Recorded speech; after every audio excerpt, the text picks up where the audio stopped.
terbaik untuk sholat duha? Ustaz, kapan waktu yang terbaik untuk sholat duha? Sholat duha itu pertama waktunya dulu. Waktunya dimulai sejak waktu syuruk. Syuruk itu awal duha. Ingat ya? Perjalanan matahari yang bergerak dari mulai terbit, fajar terbit, sampai berada di posisi tempat terbitnya, sampai nanti bergeser lagi, sekira bayangan itu 1 tombak kurang lebih. Kalau kita nanam tombak, ya sampai kokoh ada matahari, bayangannya sudah 1 tombak gitu ya, sama dengan itu gitu. Nah, kan nanti bisa jadi memanjang, bisa jadi mengecil kan. Nah itu waktunya syuruk namanya. Pergerakan matahari disebut isyraq. Berada di porosnya disebut masyrik namanya. Bayangan yang 1 tombak ini itu sudah masuk waktu syuruk. Syuruk itu awal duha. Jelas? Awal duha. Di awal duha ini ada kemuliaan. Hadisnya sahih. Sahih sekali. Di At-Tirmidzi hadisnya. Qala Rasulullah sallallahu alaihi wasallam, Rasulullah SAW bersabda, atau kama qala, man shallal ghadata fil jama'ati. Di redaksi lain fil masjid. Siapa yang menunaikan salat subuh dengan berjamaah. Di hadis lain di masjid. Jadi ada 2 diksi di sini, 2 redaksi. 1 ditunaikan berjamaah, yang kedua di masjid. Saya mengambil jalan tengahnya saja. Yang prioritas itu yang dimaksud masjid. Salat di masjid. Tapi kalau ada uzur tidak memungkinkan ke masjid, nah ini. Biasanya sih uzur yang dimaknai di sini ada yang lekat dengan perempuan yang tidak memungkinkan ke masjid karena alasan-alasan yang ditoleransi oleh syariat. Dan itu nanti banyak riwayat menyebutkan statusnya sama dengan salat yang ditunaikan laki-laki di masjid. Jadi ibu jangan berkecil hati. Karena memang hati sudah kecil gitu. Kalau besar kan repot tuh, nggak bisa ketampung. Jadi kalau misalnya suami laki-laki ke masjid dan perempuan tidak memungkinkan karena alasan yang ma'dzur syar'an, ya ditoleransi oleh syariat, itu tunaikan di rumah dan nilainya sama dengan laki-laki yang ke masjid. Nah, kalau ingin dapat awal duhanya syuruknya, maka tunaikan berjamaah di rumahnya. Ya, misal dengan asisten rumah tangga atau ada anak yang nggak ke masjid, misalnya yang perempuan, sama-sama lakukan di rumah. Nanti ada 3 keadaan perempuan yang tidak memungkinkan untuk ke masjid boleh di rumah. Nah, baik.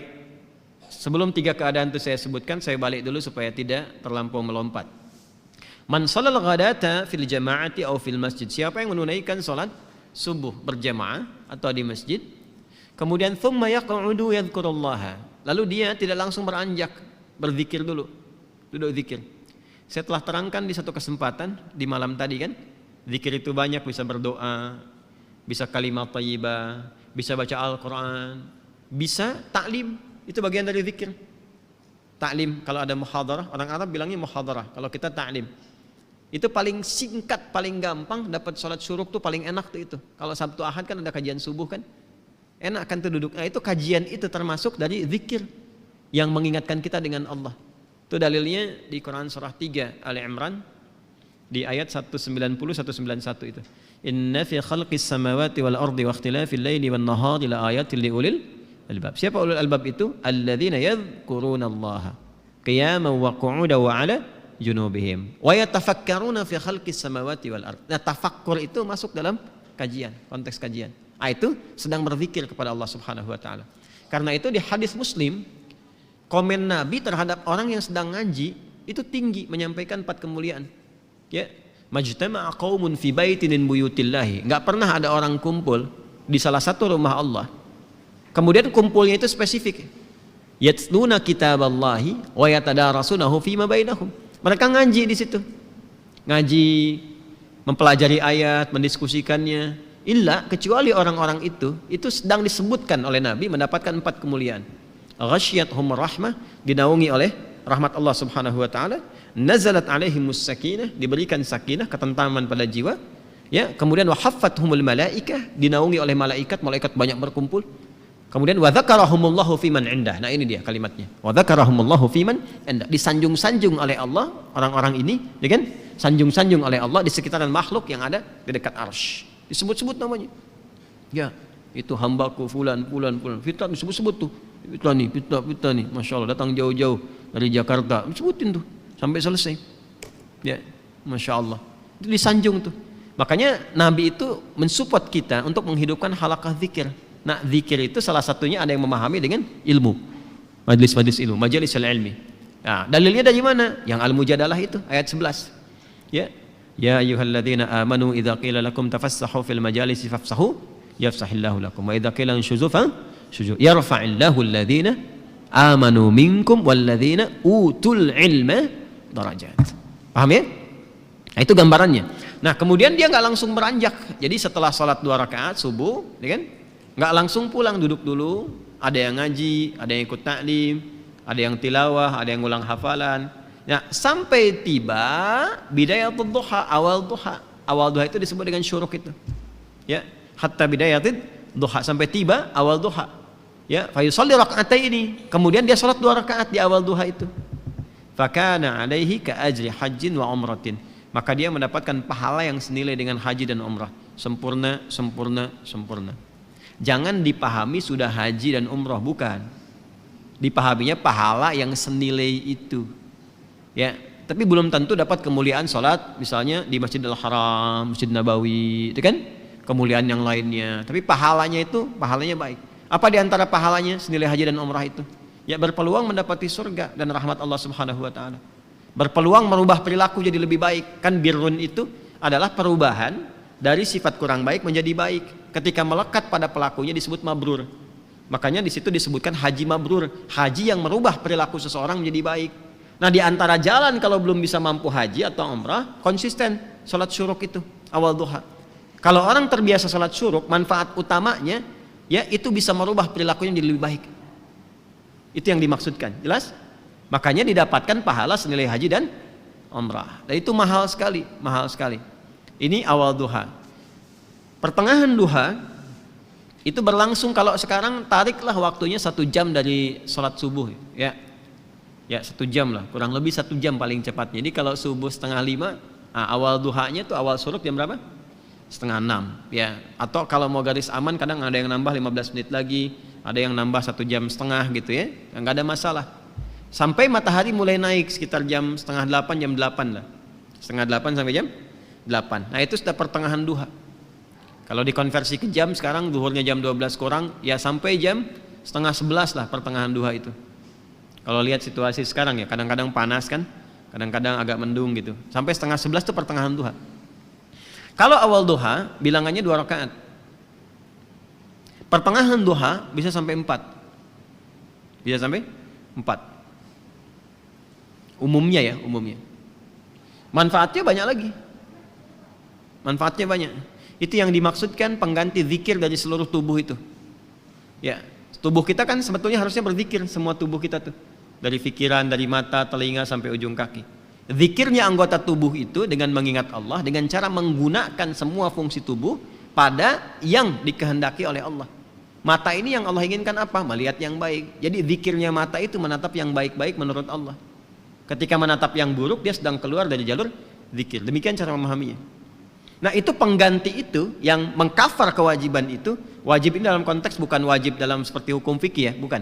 Artinya sesuatu yang seharusnya melekat secara fitrah, ya. Nah, itu tertutupi oleh rakaat salat duha di pertengahan. Yang 2 rakaat itu. Kalau kita mau teruskan sampai 4 boleh. Ya, itu yang salah satunya bisa menjaga kita dari musibah umum yang mungkin terjadi. Ya, misal banjir di komplek misalnya, kita bukan komplek PTM ya. Komplek tertentu misalnya. Kalau di sini insya Allah nggak banjir. Ya, cuman kadang naik dikit. Insya Allah selesai. Banjir nih, nah misalnya. Itu kan umum terjadi tuh. Kok bisa gitu ya? Yang seharusnya volume airnya tuh kelihatan tinggi, tapi ada satu rumah yang nggak kena air tuh balik lagi gitu. Nah, itu maksudnya. Macet nih sekarang kan? Udah macet sana sini macet luar biasa. Padahal si Komo nggak lewat kan? Itu menariknya. Yang konsisten ibadah ini, itu tiba tuh bisa saja dipalingkan dari jalur macet itu. Ada yang ngasih tahu kah? Tiba-tiba ada polisi datang misalnya, Pak nggak usah kesini Pak, ini padat, Bapak lewat sini aja tuh. Kok bisa cuman Anda gitu kan yang diarahkan ke situ? Ya, Terus bisa jadi ada misalnya iring-iringan lewat, ya kelihatan, udah masuk aja sini, masuk tuh, ikut kan, bukan pindah mobil, maksudnya mobil yang ikut di belakang tuh, ya. Kadang-kadang kan juga mengikuti mobil jenazah. Ini ada orang soleh meninggal tuh masih beramal juga kan, ambulan diikutin di belakang. Nah itu, ya itu musibah umum yang kadang menimpa, tapi kita tidak mendapatkan bagian dari itu, terjaga. Bukan musibah khusus spesifik yang harus dialami untuk melatih ketangguhan kita dalam berkehidupan. Yang ketiga, akhir duha. Akhir duha itu sampai menjelang zuhur, dari 10:30 sampai menjelang zuhur, sampai menjelang tibanya adzan zuhur, itu akhir duha. Itu bisa sampai 8 rakaat, bisa 2 sampai 8 rakaat. Kerjakan 2 ya, sama 4 kali. Seperti taraweh yang 11 rakaat itu kan 8 rakaatnya, ada yang 2 deh, boleh. Mau 4 juga bisa. Tunaikan itu. Di antara fadilahnya bisa memudahkan limpahan rizki. Ya, tapi bukan narik kemudahan rizki sebagai motif atau modus untuk sholat duha. Kalau itu biasanya walaupun dapat berkahnya kurang gitu. Ujung-ujungnya nanti masalah aja. Ya, biasanya suka begitu. Kalau saya sarankannya nggak usah mikir apa-apa, pokoknya kerjakan lillah aja. Nanti biarkan Allah yang menggerakkan segalanya. Paham ya? Baik. Boleh nggak dikerjakan berjamaah sholat duha? Sifatnya sebetulnya sendirian. Tapi pernah ada kasus Nabi sedang sholat duha, terus beberapa di belakang ikut makmum ke Nabi, dan Nabi tidak menegur dan tidak memberi kode, diteruskan sampai selesai. Maka ulama kemudian melihat itu sebagai salah satu landasan dibolehkannya dalam keadaan tertentu, ya duha itu dilakukan berjamaah. Contohnya apa? Anak-anak sekolah, ya kan, pengen diajarin salat duha, dipraktekin, boleh. Ustadz yang imamin, anak-anak di belakang jadi makmum, boleh, sah. Ayah ingin melatih di rumah duha kepada anak-anak dan istri misalnya kan, untuk membiasakan, dilatih berjamaah dulu, itu boleh. Dalilnya yang tadi yang digunakan. Itu nggak ada perbedaan pendapat loh. Jadi kalau Anda maksa sendiri berbeda, Anda yang berbeda sendiri. Ya, awas. Jadi ngajinya disempurnakan, ada. Tapi bukan berarti menjadi kebiasaan yang dilestarikan dalam konteks ini terus sehingga seakan-akan menjadi itu tradisi untuk berjamaah, bukan itu. Ya, sama sebetulnya dengan sholat malam juga. Sifat sholat malam itu sifatnya sendirian sebetulnya. Ya, bukan berjamaah. Tapi bukan berarti nggak boleh berjamaah. Ada dengan tujuan tertentu untuk berlatih atau mendapatkan kenikmatan bacaan. Kalau imamnya bagus, khusyuk baik gitu, kita berlatih untuk mendapatkan itu. Ya, dalilnya banyak. Yang paling populer itu kan yang Ibnu Abbas itu, radhiyallahu taala anhu. Masih ingat? Ingat ya, di Abu Daud itu nomor 1367. Ya, Ibnu Abbas itu sampai nginap di rumah bibinya Sayyidah Maimunah hanya untuk melihat kebiasaan Nabi di malam hari. Ya, sampai kemudian bangun malam hari, beliau memviralkanlah kejadian itu ke kita semua. Jadi kejadian baik itu boleh diviralkan. Ya, kejadian baik boleh diviralkan. Tapi kalau musibah ditolong, bukan diviralin. Udah tahu orang kebakaran, di videoin terjadi kebakaran, saya ngapain? Orang di mobil minta tolong, Anda videokan gitu kan? Ya, maaf ya. Nah ini duha itu ya, yang ditunaikan itu 2 rakaat bisa 4 di akhirnya, itu bisa mempercepat datangnya apa? Rizki sesuai dengan kehendak Allah. Dan jangan selalu ditafsirkan dengan uang atau proyek, tidak. Kesehatan itu rizki, yang kalau sakit mungkin biayanya cukup tinggi. Ketenangan itu rizki, yang kalau gelisah keberlangsungan bisa ke psikiater atau psikolog, yang biayanya juga mahal juga. Makanya tenang itu mahal, Bu, Pak ya. Tenang itu mahal, dan itu solusi sekali, solusi. Kecuali kalau ada maksiat tenang, nah itu bermasalah.